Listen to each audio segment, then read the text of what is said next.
Tenho tanto medo de acordar um dia e não sentir mais isso que eu sinto por você.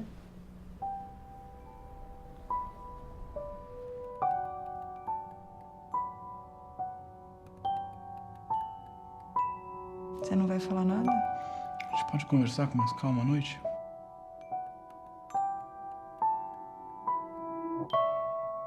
Pensei muito esses dias.